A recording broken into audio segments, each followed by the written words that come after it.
In a city with the energy and ambition of New York, to be named a living landmark is truly an accomplishment. But when over 5 decades you've done as much to improve the lives of New Yorkers as Marian Heiskell, you've earned it. Her family's history gave us clues.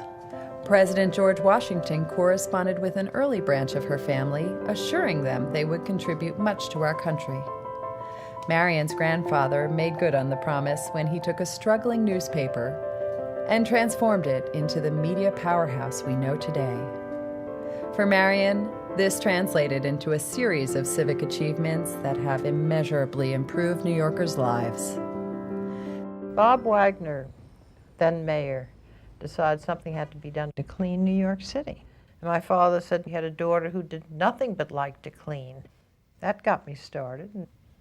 And I joined the Community Service Society board. I was asked to go on a committee that had been formed by President Kennedy to help the federal parks. And then the National Park Advisory Board came around, and I said, sure. I was the only woman on that board at the time, and that was great fun too. And then Audubon came along, asked me to join their board, in between the Council on the Environment, which John Lindsay and I started. So that was my start. Today we take for granted the relative cleanliness of our streets.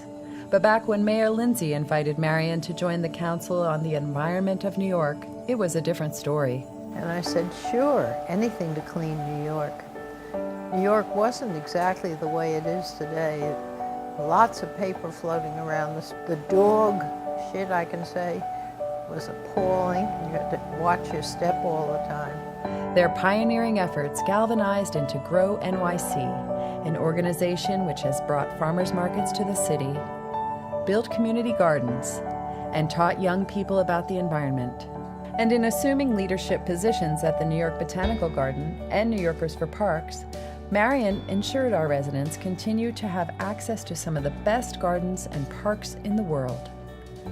On leading the new 42nd Street campaign, Marian helped effect one of the most striking transformations in urban America, Times Square. In rebuilding its theaters, they turned a blighted eyesore into a welcoming beacon and a national symbol of urban renewal. Today, her tireless energy and enthusiasm are focused on an even larger scale as chairman of the National Parks of New York Harbor Conservancy. This effort is heightening New Yorkers' awareness of and access to some of the most biologically productive public parkland on the eastern seaboard. It includes the 18,000 acres of Jamaica Bay, a critical marine sanctuary, especially for birds. And yes, Marian has been a friend of the birds. With Audubon New York, her leadership has helped connect increasing numbers of people with nature through the birds we see every day. Here, she has helped lead with a cool hand, building a powerful state presence. It's this same trait which explains her becoming the first ever woman to serve on the boards of 3 Fortune 100 companies. As everyone who has had the privilege to work with Marian knows, her warm demeanor, genuine enthusiasm, keen intellect, and ability to get any job done have earned her our immense respect and qualified her as a living legend of New York.